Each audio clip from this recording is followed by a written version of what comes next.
अक्सर लोग गर्मियों में ख़ास सवाल पूछते हैं कि जितने ऐसे लकवे के पेशेंट हैं ख़ास तौर से कि सर क्या हम ठंडा पानी पी सकते हैं, बहुत ऐसे चिल्ड वाटर है, बहुत ऐसे फ्रीज़ वाटर है, क्या हम उसे लकवे की हालत में पी सकते हैं। हेलो एवरीवन, मेरा नाम है डॉक्टर मोहम्मद काशिफ और आज की इस वीडियो के ज़रिए मैं उसी सवाल का आपको जवाब देने की कोशिश करूँगा। देखिए, जिस तरह की गर्मी चल रही है, 40 डिग्री सेल्सियस का टेम्परेचर है, 40-42 के बीच में ऐसे गर्मी पहुंच जाती है, तो उस दौरान आपका शरीर जो है बहुत ज़्यादा एक तरह से गर्म होता है, बहुत ज़्यादा हीट में ऐसे होता है।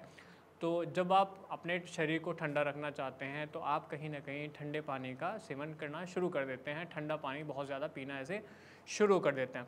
तो मान लिया कि कोई लकवे का पेशेंट है, अब लकवे में आप जानते हैं कि किस वजह से लकवा हुआ है, कि जो उनकी नसें थी या तो वो फट गई हैं, या मान लिया कि कोई क्लॉट आया है, बीपी ऐसे हाई हुआ है, उसकी वजह से आपको लकवा आ गया, आपको स्ट्रोक आ गया। तो जितने ऐसे पेशेंट होते हैं जब वो बहुत ज़्यादा ठंडा ऐसे पानी पीते हैं, इसका मतलब वो अपने टेम्परेचर को बहुत तेज़ी के साथ में नीचे ले जाने की कोशिश करते हैं, अपने शरीर का जो टेम्परेचर है। एक जब आप पानी मान लिया बहुत ज़्यादा ऐसे ठंडा पीते हैं, जब आपके वो स्टमक में जाता है, जब वो आपके पेट में जाता है, तो उससे जो आपकी मांसपेशियां हैं, जो स्टमक की ऐसे मांसपेशियां हैं, वो बहुत ज़्यादा कॉन्स्ट्रिक्ट हो जाती हैं। तो उससे कॉन्स्ट्रिक्ट होने की वजह से जो वेसल्स हैं, जो खून की ऐसे शिराएँ हैं, उसमें भी वैसो कॉन्स्ट्रिक्शन डेवलप होता है। वैसो कॉन्स्ट्रिक्शन का मतलब क्या होता है?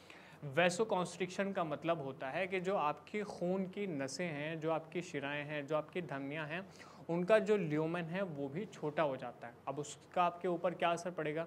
उसका आपके ऊपर असर ये पड़ेगा कि आपका जो ब्लड प्रेशर है वो कहीं न कहीं हो सकता है कि वो हैम्पर करे, यानी प्रभावित हो जाए, थोड़ा-सा ऊपर-नीचे फ्लक्चुएट करने लग जाए।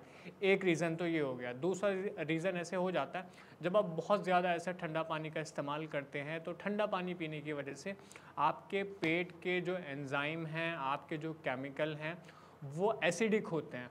अब ज़्यादा पानी ठंडा आप ले रहे हैं, बार-बार ऐसे पानी पी रहे हैं, तो उसकी वजह से वो जो एंजाइम हैं, जो आपके खाने को पचाने में मदद करते हैं, वो डाइल्यूट हो जाते हैं। मतलब कि जो उनकी एसिडिटी है, वो कम हो जाती है और आपको एकदम कोई दर्द शुरू हो जाता है पेट में, या इनडाइजेशन शुरू हो जाता है, कब्ज़ वाली दिक्कत आपको ज़्यादा रहने लगती है। तो जितने हमारे ऐसे पेशेंट होते हैं, जितने ऐसे मरीज़ होते हैं, हम अक्सर उन्हें सलाह देते हैं कि आप बहुत ज़्यादा चिल्ड वाटर मत पीजिए। अगर आप ये पूछते हैं क्या बहुत ज़्यादा ठंडा पानी पीने से ऐसे लकवा दोबारा से हो सकता है? देखिए, इसका कोई ऐसे कोई प्रूफ़ तो नहीं है कि मैं आपसे ये कहने लगूँ कि हाँ, आप सीधा ऐसे आपने बहुत ज़्यादा ठंडा पानी पिया और आप दोबारा से लकवे से पीड़ित हो जाएँगे। ऐसा सीधा कोई ऐसे इंटर रिलेशन तो नहीं है। लेकिन कुछ ऐसे रिस्क हैं जो लीड कर सकते हैं, मेबी वो कॉज़ कर सकते हैं उन चीज़ों को।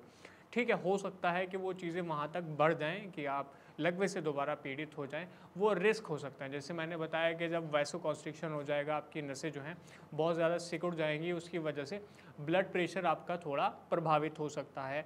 आपका जो खान-पान है, जो डाइजेशन है, वो थोड़ा-सा आपका इधर-उधर हो सकता है, पेट में दर्द की शिकायत आपको रह सकती है। तो वो चीज़ें ध्यान में रखते हुए जितने ऐसे मरीज़ हैं, जब बहुत ज़्यादा ऐसे गर्मियाँ हो रही हैं या नॉर्मल दिनों में भी, कोशिश करिए कि बहुत ज़्यादा चिल्ड वाटर, बहुत ज़्यादा फ्रीज़ वाटर, ठंडा पानी ना पिएँ। मतलब पानी ज़्यादा ठंडा भी नहीं होना चाहिए और ऐसा भी नहीं होना चाहिए कि मतलब कि आप उसको पी ही ना पाएँ।